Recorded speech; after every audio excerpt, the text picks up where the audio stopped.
All right, welcome to Witchpolice Radio. I'm here with someone who is new to the podcast and also new to me. You reached out and then asked about coming on the show, and I gave a listen to your stuff, and I do have a lot of questions about it. But I think the best way to start this off is if you want to introduce yourself and give a bit of background about what it is that you do as an artist. Yeah, hello world. Thanks so much for having me on, Sam. I'm a fan of the Cool, production, and cool. Thanks. I'm just a fun guy, and I'm trying to make my rounds about the music world, and I'm living here in Winnipeg, Manitoba. I'm 21 years old, and well, I guess that's about it. I write a song or two, and I sing them to the best of my ability, and I'm just trying to get paid while I'm doing it. Fair enough. I think that's what a lot of people are trying to do. Yeah, yeah. So maybe a better way to word that question then is I'm going to do the question of death that everyone hates answering. But how do you define the style of music that you make? And it's so hard, especially these days, to do that with like one or two words because everything has subgenres and it's all fits in these different categories. But if you ran into someone, they heard you make music, what's sort of the quick Cole's Notes version you could give them? No, that's a great way of doing it, and I think to me, it all the roots and branches all kind of lead back to the same place, which is gospel music for me. Okay, okay, Where I started, it's what inspires me on a day-to-day basis, and it's what I probably listen to the most.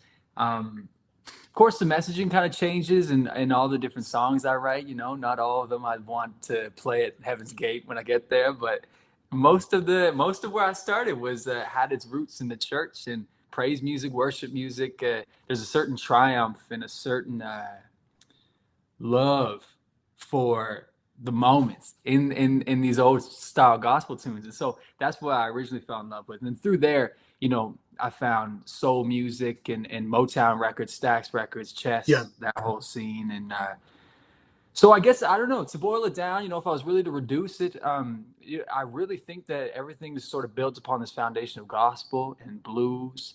So all those sort of rootsy elements, I really take a lot of inspiration from. And yeah, I've heard it get a little country every now and then too, which I is was gonna fine. say, yeah, yeah. There definitely is a country vibe in some of it. Okay, maybe Definitely. that gospel thing though. I think that's what you're saying is you're right. I mean, gospel sort of is the it has branched off into so many different genres of music have taken Oh yeah. from sort of that background. Like you said, blues, soul for sure. A lot of folk music has that kind of old time gospel thing. Country definitely does.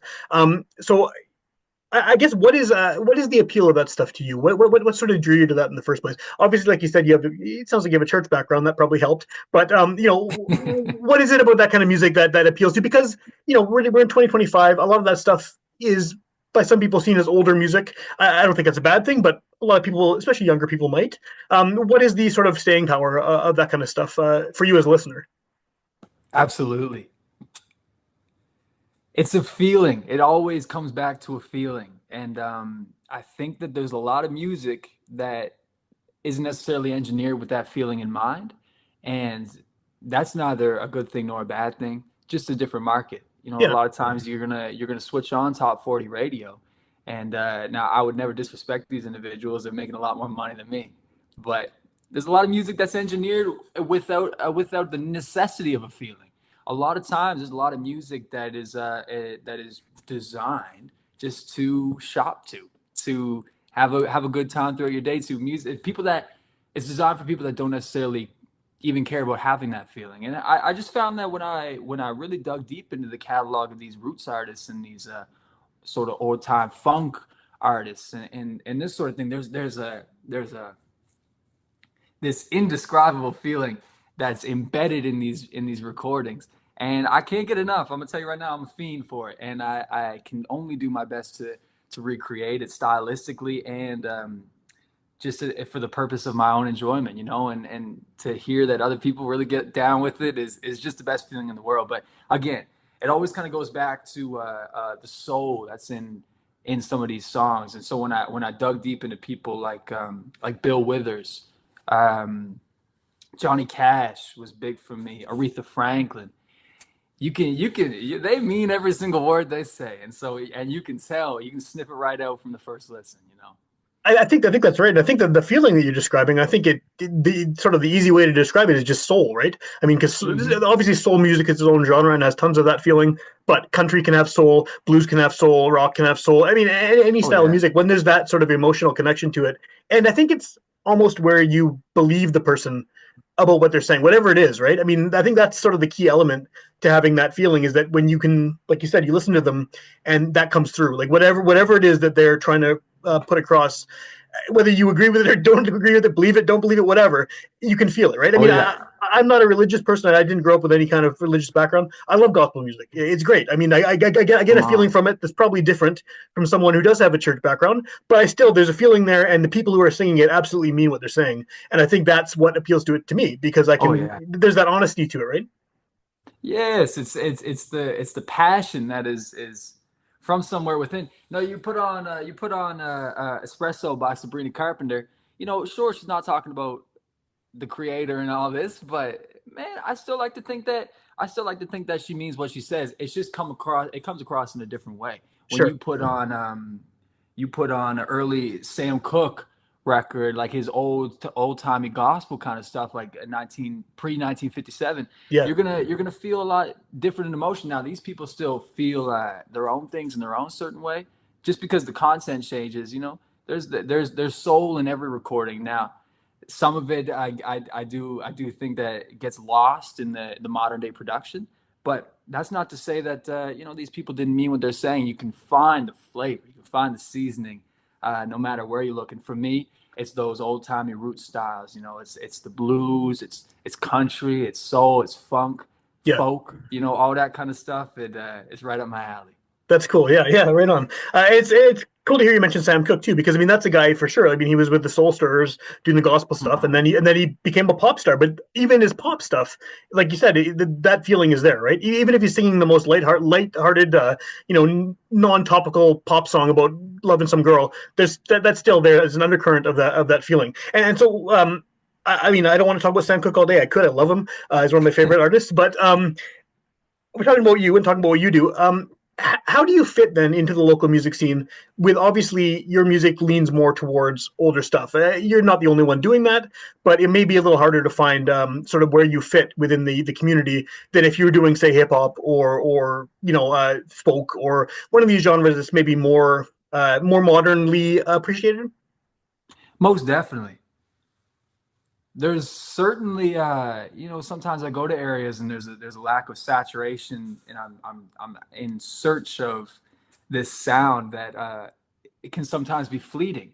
Sure. And regionally too, I do definitely bank up a lot of my inspiration on Southern sounds, and specifically the Southern United States. And that's not exclusively though. Like a lot of my favorite artists ever have come from Detroit and Chicago and these sorts of places. I mean, I got a Prince poster back there. I mean, that's Minnesota born and raised, and I think that and I'm new to Winnipeg, Manitoba. I haven't lived here for quite so long. I was born in Nova Scotia, in fact, and even when I'm in Nova Scotia, when I'm in the Maritimes, a lot of local artists are banking on this sort of Celtic folk inspired sound, and I have no problem with it. But it just it never really presented itself to me as an avenue I wanted to follow down, and so I struggle to find like-minded artists. But that's not to say that it's a problem playing with people or finding other people play. There's so many talented artists that understand what I'm trying to go for, understand the vision, everything like that. But I think it presents me with a unique opportunity to insert my own flavor into the city. There's Sure. so many talented musicians here, and in genres that you wouldn't expect, like the reggae scene, like you mentioned, the hip hop scene in Winnipeg, and all of Manitoba. It's fantastic. And just because, yeah, like you said, I'm not making hip hop music or jazz music or something like this. I think that I take a lot of inspiration from a lot of vast, diverse influences, and I like to think that that kind of bleeds into these recordings and bleeds into these musicians. So even though I'm not up there rapping, I still hope that you can hear the influence that Jay Dilla has had on me, or hear the influence that Q-Tip has had on me. I think that I always try and think of every instrument as a rhythmic instrument. That was a principle that was developed very deeply by James Brown. He always kind of felt that everybody in his band was a drum, was a percussion For instrument, sure. and it gave birth to one of the most pioneering artists in funk music. And so I definitely stay in these realms of country and blues music and some elements of soul music as well. But I like to think that the city needs somebody who it's got a little stank on them. You know what I mean? Like got a little seasoning on them. And I think that I'm certainly hoping that I can present an alternative to somebody who is like me, looking for that sound in the city. Yeah, that's. I mean, hopefully, right. That would be ideal. And I mean, a lot of those genres you mentioned too. I mean, folk music, for example, Winnipeg has a massive folk scene, Oh yeah. and any kind of roots, Americana, country, blues, bluegrass, all that stuff, and it all connects, right? It all connects to sort of some of these genres that you're looking at. But I was going to ask you about the gospel side of things because again, this is a genre I don't know too much about. I listen to it among many other things, but as far as like locally, I have no idea what the situation is as far as gospel music. Are there opportunities? I mean, there's a lot of churches around here. Are there opportunities for you to perform that kind of stuff, like in that sort of setting? Certainly. A big shout out goes to Gordy's Coffee House in the Elmwood area of the city. It's situated in the Big Red Church, trademark, and they are a fantastic environment where they eat up the hymns I bring in, and it's a blessing. There's so many talented artists that which is so funny because a lot of times we think about when I tell people that I'm really trying to make a thing out of this avenue of music. A lot of people automatically assume that you have to turn into the secular markets. Now, in the context of pop music, that is true. I mean, like, what are we doing here? We're trying to make money. Then gospel is not going to be what's getting you the ladies at the club. However, there's so many of the most talented artists I've ever met are strictly in the confines of gospel music, and I think that's a really beautiful thing. I'm certainly not strong enough to stay exclusively in there, but I had the privilege of even going to No Fun Club, a very buoyant and bountiful studio here in Winnipeg, and I was Yeah, working with Riley Hill, and we cut two gospel tunes right off the top because we had the session booked, and I had some songs written I wanted to bring in, and sometimes you wake up that morning, everything's going wrong, you spill your cereal everywhere, and your car doesn't start, this, that, and the other thing, and I just did not feel particularly inspired that morning. I said, you know what, I got to go back to the roots. I'm overcomplicating everything, and the roots to me is swing low, sweet chariot. And so I came in, I said, Riley, we gotta tune it back. And he was game, of course, because he's a very talented individual. And so we to do that, I had to kind of get in the nitty gritty in the city, the church musicians, find who's worth talking to, which turns out to be pretty much everybody, because everyone offers such their unique set of influences and inspirations into their playing. sure. And so even though some of these are wouldn't touch secular music with a 10-foot pole, there's still, again, like, even if you don't believe, you don't uh, get along with the messaging of the song, you can feel them when they play. They mean what they're playing, and just to Definitely. see them do their thing, it's been amazing. So obviously, you've been recording, like you said, you were at No Fun Club, and you got music that's happening. What is sort of the next steps for you here? Like, like you mentioned earlier, you're fairly new to the city, but you've clearly been playing shows, you've been recording, you've been doing all kinds of stuff. I saw an older social media post, looked like you were doing a mini tour around some Manitoba locations a year or two ago. Yes, sir. So you're out there, right? You're out there, you're actively making stuff. What is the next step? Is there an album coming, an EP? What's on the card? What's on the cards? We're certainly the cogs are turning. Things are happening behind the scenes. I can't even keep up with all of it. But that's a good problem to have, because there's a lot of times I've always looked and I'm always trying to get more and more and more. And now I got things going on, and people are responding very positively to it, and it's such a blessing again. But we're in the studio. I'm recording with Riley Hill at No Fun Club. We're doing. We're looking to. It looks like we're gonna have an EP coming out here. I would say end of summer. Cool. Gonna be some tracks that just kind of introducing who I am to the scene. Again, a lot of that comes back to some hymns, but I'm really trying to take my writing more seriously. It's always been something in my lifetime that I've sort of eschewed. I never really felt I was a great writer. I still struggle to kind of get my ideas on the page, but in this kind of world, I do have things to say. I mean, more than anybody. I've been rambling here for who knows how long. And I've been trying to get some of that into the songs. I have a song that's going to be on the EP. It's called Devil on My TV. And it's kind of, politics has never really been something I've tried to insert myself into too heavily. I just don't think I take myself seriously enough to do so. But then I looked at myself in the mirror. I was like, why is that? I'm experiencing these politics that happen around me, that happen around all of us, just the same as everybody else. And I think that everybody has not necessarily the burden, the responsibility to use their voice. Now that everyone's platform is different, everyone's medium is different, Yeah. but mine just happens to be, I'm blessed to see this big recording studio around me. I'm like, why am I not talking about what matters here?